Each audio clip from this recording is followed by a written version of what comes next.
आज black and white की शुरुआत हम एक ऐसी खबर से करेंगे जिसकी देश के हर घर में चर्चा हो रही है। आज आपको यह बताएंगे कि जब एक लड़की एक खतरनाक कातिल को अपने सपनों का राजकुमार समझने लगती है, उसके साथ शादी का सपना देखती है, उसके हर सुख दुख में उसका साथ देना चाहती है, लेकिन वो कातिल अपनी उसी प्रेमिका के शरीर के 35 छोटे छोटे टुकड़े करके पूरे शहर में बिखेर देता है, तब क्या होता है।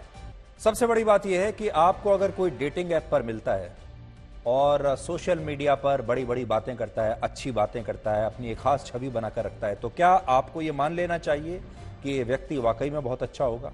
क्योंकि आजकल जो चलन है वो ये कि लोग अपने कई कई चेहरे सोशल मीडिया पर लोगों के सामने रखते हैं, अपना असली चेहरा छुपाते हैं और न जाने कितने नकाब अपने असली चेहरे पर लगा लेते हैं। और सोशल मीडिया पर जो कुछ आप देखते हैं वो उनका असली चेहरा नहीं बल्कि उनका नकाब होता है।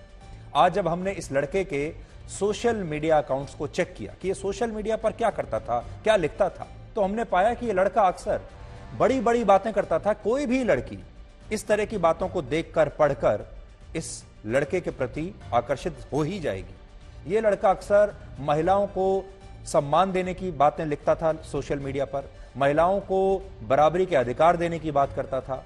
एक पोस्ट में इसने एसिड अटैक में संघर्ष करने वाली महिलाओं की भी प्रशंसा की थी। यानी जो रील वाली दुनिया में इस लड़के का रूप अलग था और रियल वाली दुनिया में इस लड़के की प्रवृत्ति बिल्कुल अलग थी। एक और बात, 2016 में इसने एक आर्टिकल शेयर करके बताया था कि कैसे फल और सब्जियां काटनी चाहिए, लेकिन कौन जानता था कि 6 साल के बाद यही लड़का आफताब श्रद्धा को इसी तरह से 15 टुकड़ों में 35 टुकड़ों में काट डालेगा। यह भी सोशल मीडिया पोस्ट जो हम आपको दिखा रहे हैं इसी लड़के की है। बड़ी बड़ी बातें करता था, LGBT के अधिकारों की बातें करता था, महिलाओं के अधिकारों की बातें करता था। दिवाली पर पोस्ट डालता था इस तरह की कि this Diwali burst your ego not crackers. तो ये आफताब पूनावाला सोशल मीडिया पर क्या लिखता था वो आप देख लीजिए और असल जिंदगी में क्या था वो हमने आपको बता दिया। डेटिंग ऐप पर अगर आपको कोई मिल रहा है तो 1000 बार सोचिए उससे पहले कि आप उसके साथ किसी गंभीर रिश्ते में जाएं। डेटिंग ऐप पर अक्सर ज्यादातर यही देखने में आया है कि जो लोग होते हैं वो कैजुअल रिलेशनशिप ढूंढ रहे होते हैं, उनका कोई लॉन्ग टर्म रिलेशनशिप का कोई इरादा नहीं होता। बहुत सारे लोग सिर्फ मौज मस्ती के लिए डेटिंग ऐप्स पर जाते हैं। इसलिए सोशल मीडिया पर कभी भी भरोसा करके अपनी जिंदगी के बड़े फैसले कभी मत लीजिए। अब हम आपको इंडोनेशिया के बाली में लेकर चलते हैं, बाली द्वीप पर लेकर चलते हैं, जहां आज G20 समिट से पहले अमेरिका के राष्ट्रपति जो बाइडेन और चीन के राष्ट्रपति शी जिनपिंग की मुलाकात हुई है और यह दुनिया में नए वर्ल्ड ऑर्डर की आपके सामने पहली तस्वीर है। बड़ी बात यह है कि जो बाइडेन से चीन के राष्ट्रपति शी जिनपिंग करीब 11 साल के बाद मिल रहे हैं। इन दोनों की मुलाकात 11 साल के बाद हुई है। पिछली बार जब ये दोनों मिले थे उस समय बाइडेन अमेरिका के उपराष्ट्रपति थे, लेकिन उस मुलाकात के बाद चीन और अमेरिका के रिश्ते बिगड़ते चले गए और दोनों देशों के बीच बहुत तनाव हो गया। लेकिन अब 11 साल के बाद एक बार फिर चीन और अमेरिका के राष्ट्रपति इस मंच पर मिले हैं और यह ऐसा समय है जब अमेरिका में जो बाइडेन की लोकप्रियता कम हो रही है, लेकिन शी जिनपिंग लगातार मजबूत हो रहे हैं अपनी लोकल पॉलिटिक्स में और वो आजीवन अब चीन के राष्ट्रपति बने रहने की दिशा में आगे बढ़ चुके हैं। इस समय पूरी दुनिया में सबसे ज्यादा मुस्लिम आबादी इंडोनेशिया में है। वहां पर कुल आबादी लगभग 27.5 करोड़ है, जिसमें से 87% मुसलमान है, इस्लाम धर्म को मानने वाले, 10% ईसाई, 1.6% हिंदू और 0.7% आबादी बौद्ध धर्म की है। यानी लगभग 1.5% हिंदू वहां पर रहते हैं। यानी इस हिसाब से इंडोनेशिया एक मुस्लिम बाहुल देश है।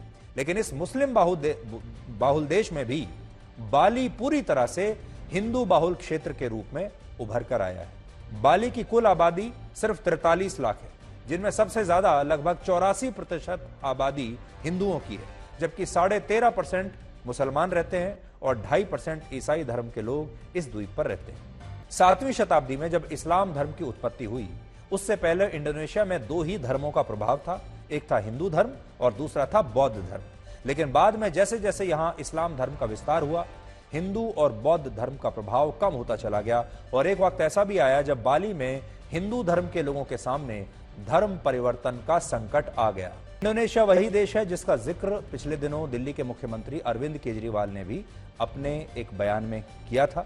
उस समय उन्होंने भारत के करेंसी नोट पर भगवान गणेश और लक्ष्मी देवी की प्रतिमा को अंकित करने की मांग की थी। उन्होंने कहा था कि लक्ष्मी और गणेश की तस्वीर होनी चाहिए हमारे रुपए के नोट पर, और कहा था कि जब इंडोनेशिया एक मुस्लिम बहुल देश होकर वहां के करेंसी नोट पर भगवान गणेश की तस्वीर छाप सकता है तो हमारा देश ऐसा क्यों नहीं कर सकता, ऐसा उन्होंने कहा था। और बहुत सारे लोगों ने तब यकीन भी कर लिया था। आज हमने इस दावे का एक फैक्ट चेक किया है। हमारे देश में नकली फैक्ट चेकर्स तो बहुत बनकर घूम रहे हैं, आपने देखा होगा।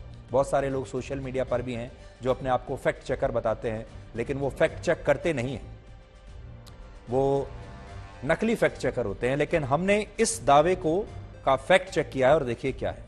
हकीकत यह है कि भगवान गणेश की तस्वीर वाले जिन नोटों को लेकर इंडोनेशिया की भारत में तारीफ अक्सर की जाती है, वो नोट इंडोनेशिया में वर्ष 2008 में ही बंद हो चुके हैं। यानी आज इंडोनेशिया की किसी भी मुद्रा पर भगवान गणेश की तस्वीर नहीं है।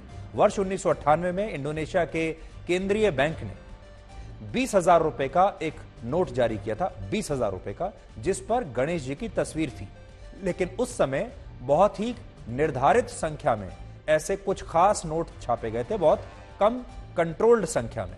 और फिर 2008 में इन नोटों को बंद भी कर दिया गया था और तब कहा गया था कि जिन लोगों के पास ऐसे नोट हैं वो वर्ष 2018 तक इन्हें बैंकों में जाकर एक्सचेंज करवा सकते हैं। एक और बात, इंडोनेशिया में 6 धर्मों को मानने वाले लोग रहते हैं, 6 धर्मों को मानने वाले लोग रहते हैं, इसलिए वहां नोटों पर अलग अलग धर्मों के प्रतीक चिन्हों की तस्वीरें अंकित करने की परंपरा पहले से रही है। वहां हर धर्म के तस्वीरें जो हैं उनके देवी देवताओं की, भगवान की तस्वीरें छपती रहती है।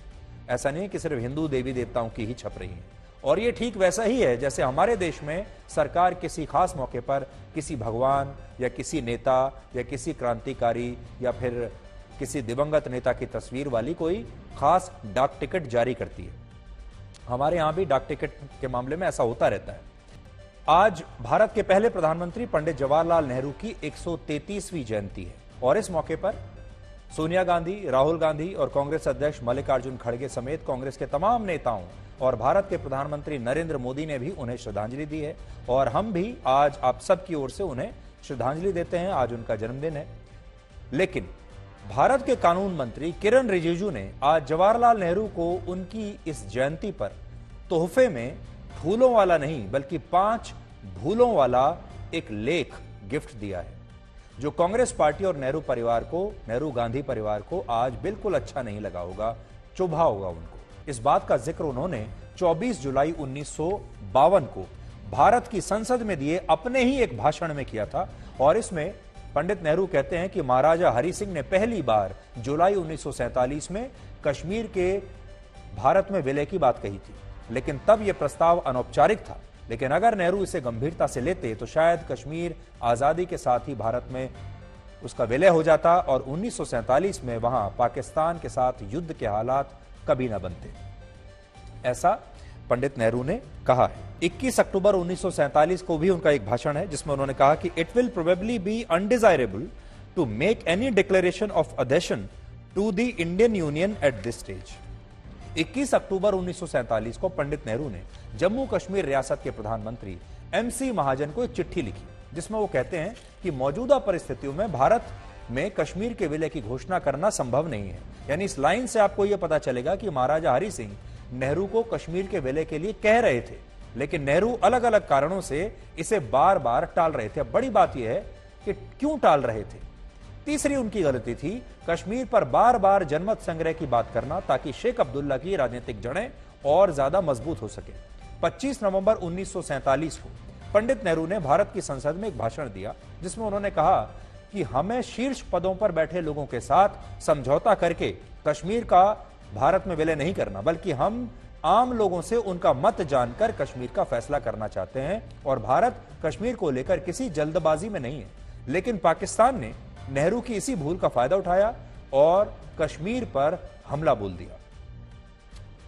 चौथी भूल थी शेख अब्दुल्ला से दोस्ती के लिए महाराजा हरि सिंह का लगातार विरोध करना।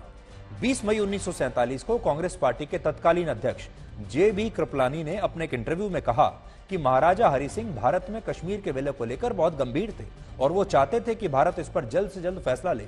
लेकिन नेहरू को लगता था कि अगर उन्होंने विलय को मंजूरी दे दी तो इससे उनके दोस्त शेख अब्दुल्ला की राजनीति को जबरदस्त नुकसान होगा।